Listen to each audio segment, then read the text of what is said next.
हाँ जी, good evening students. आज मैं आपको टॉपिक करा रही हूँ टू फंड थ्योरम से related. Two fund theorem basically यहाँ पर मैं आपको एक समराइज या एक ओवरव्यू दे रही हूँ। टू फंड थ्योरम का एक कॉन्सेप्ट बता रही हूँ कि अगर एग्जाम में इससे रिलेटेड क्वेश्चन आए देन आपको कॉन्सेप्ट इस टॉपिक के बारे में आइडिया हो कि इस टॉपिक में हमें क्या राइट करना है, इसका मीनिंग क्या होता है। शॉर्ट में क्वेश्चन आए देन इसे आप समराइज कर लेना, शॉर्ट में क्वेश्चन बन जाएगा आपका। ठीक है, फर्स्टली आपको मैं मीनिंग बता रही हूँ टू फंड थ्योरम। ये हमें यहाँ पे टू फंड इसका अनदर नेम होता है, हम इसको another name two fund theorem का हम कंसीडर करते हैं।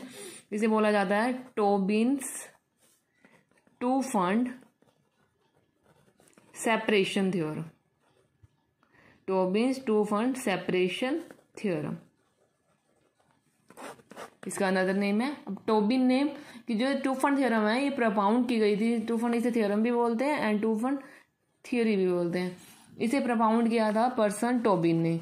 ये एक पर्सन था, अमेरिकन इकोनॉमिस्ट है ये पर्सन, अमेरिकन इकोनॉमिस्ट ये पर्सन है एंड इसका कंप्लीट नेम है, फुल नेम जेम्स टोबिन।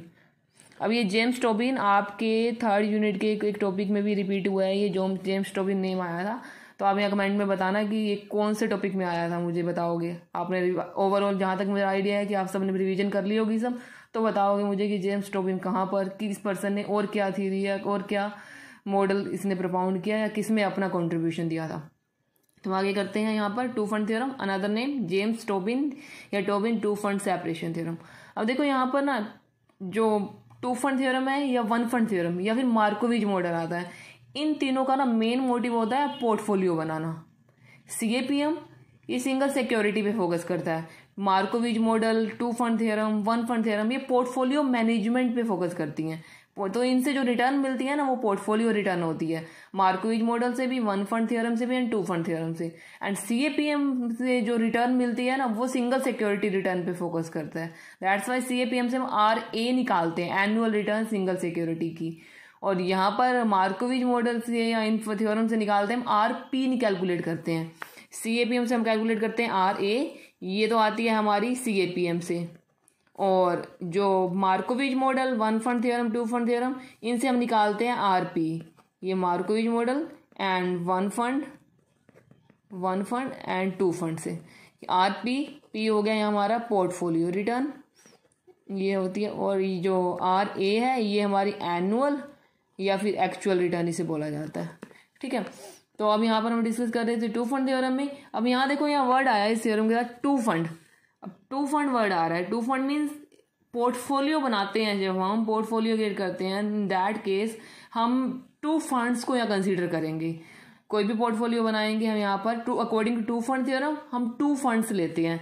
अब यहाँ टू फंड वर्ड आया तो टू फंड कोई भी पोर्टफोलियो हम जब बनाते हैं, पोर्टफोलियो के टाइम पे हम यहाँ पर टू फंड्स को लेके चलते हैं। तो टू फंड थ्योरम के अकॉर्डिंग टू फंड्स, अब यहाँ फंड्स का डिवीजन कर रही हूँ मैं। टू फंड्स कौन से होंगे, फर्स्ट हो जाएगा हमारा रिस्की एसेट्स एंड या रिस्की एसेट या रिस्की कंपोनेंट, यहाँ पर हम लेके चलेंगे वर्ड। सेकंड हमारा हो जाएगा यहाँ पर अ रिस्क फ्री कंपोनेंट, यहाँ हम लेंगे रिस्क फ्री कंपोनेंट, यह हो जाएगा हमारा अ रिस्की कंपोनेंट। इन दोनों को टोटल करके हम बोलते हैं to fund.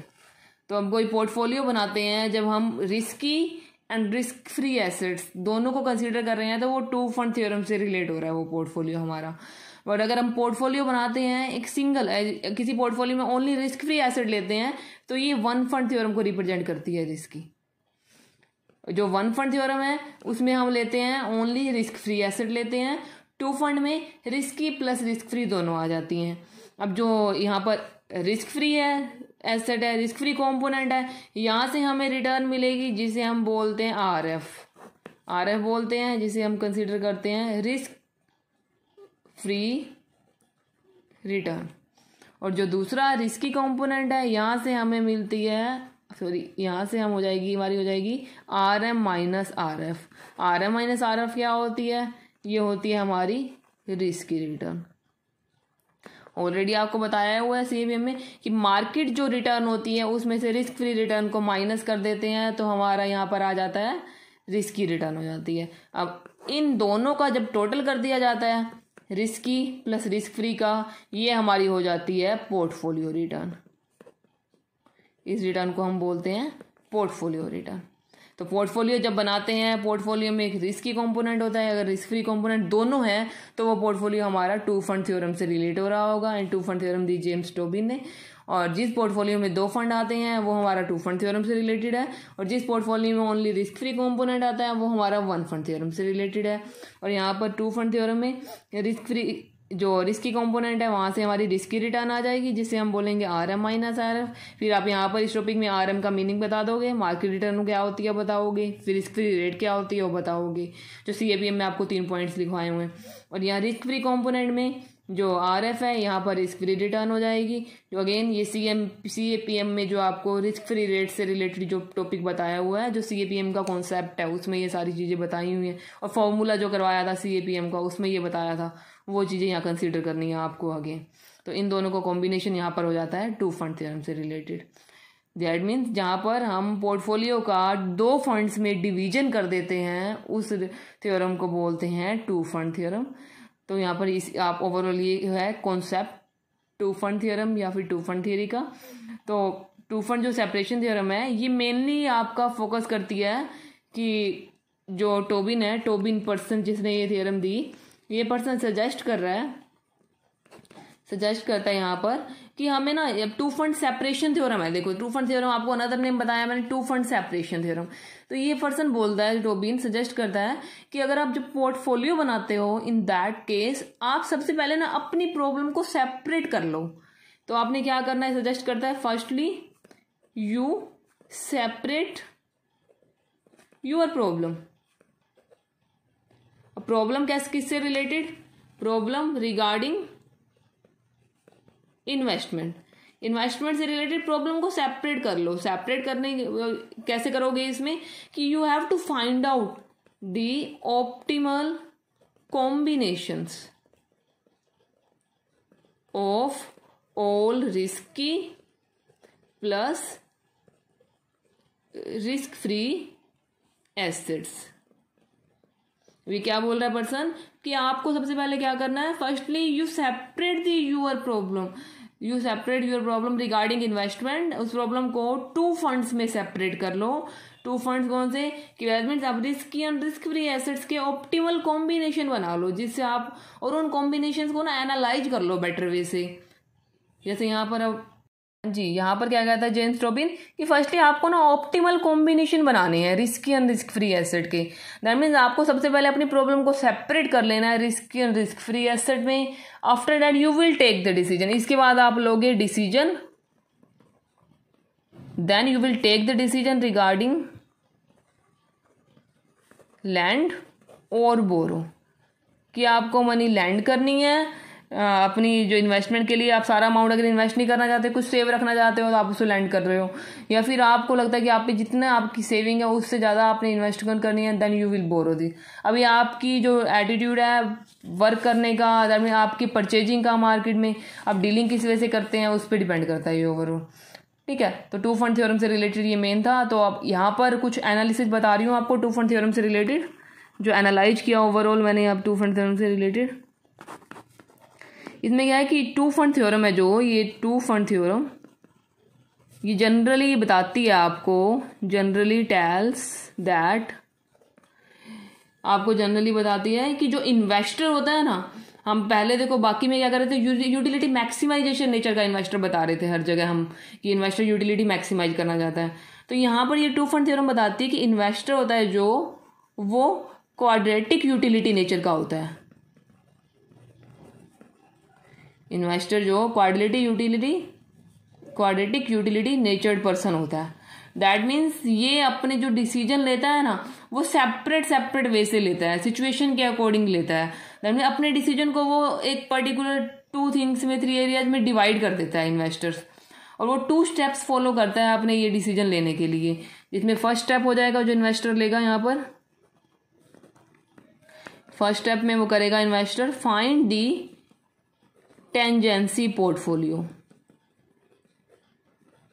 Find the tangency, ये आपका हो जाएगा टेंजेंसी पोर्टफोलियो, जिसे टीपी से डिनोट किया जाएगा। अब टेंजेंसी पोर्टफोलियो आपको बता चुकी हूँ ऑलरेडी, सीएमएल में करवाया हुआ है, कैपिटल मार्केट लाइन में, जहां पर आपका एफिशिएंट फ्रंटियर और सीएमएल इंटरसेप्ट करती हैं, उस पॉइंट पे जो पोर्टफोलियो बनता है that is the tangency portfolio. तो फर्स्टली इन्वेस्टर फाइंड आउट करता है टेंजेंसी पोर्टफोलियो। अब यहाँ टेंजेंसी पोर्टफोलियो का मीनिंग आप वो भी लिख सकते हो जो भी मैंने बताया, या सेकेंड मीनिंग भी बता सकते हो, जिसमें हम कहते हैं कि the portfolio of risky assets that maximizes the Sharpe ratio, जो क्या करती है, शार्पे रेशियो को मैक्सिमाइज करती है, वो टेंजेंसी पोर्टफोलियो से रिलेटेड होती है। पहले क्या करता है यहाँ पर इसमें फर्स्ट स्टेप में कि फाइंड आउट करेगा इन्वेस्टर टेंजेंसी पोर्टफोलियो को, एंड जो सेकंड स्टेप है then he will take decision regarding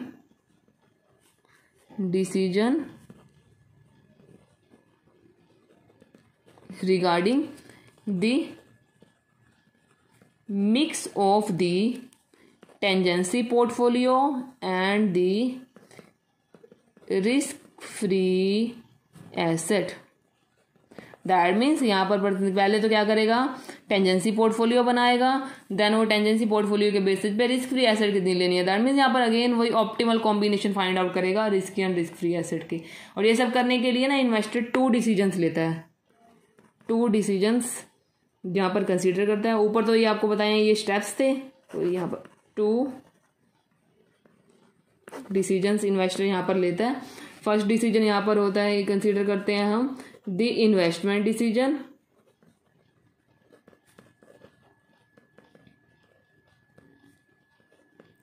and second decision यहाँ पर द इन्वेस्टर लेता है द फाइनेंसिंग डिसीजन।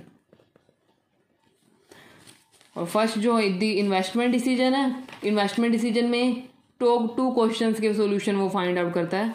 जो फर्स्ट आपका इन्वेस्टमेंट डिसीजन है इसमें 2 क्वेश्चन के सॉल्यूशन फाइंड आउट करेगा। फर्स्ट क्वेश्चन वो देखेगा विच रिस्की एसेट्स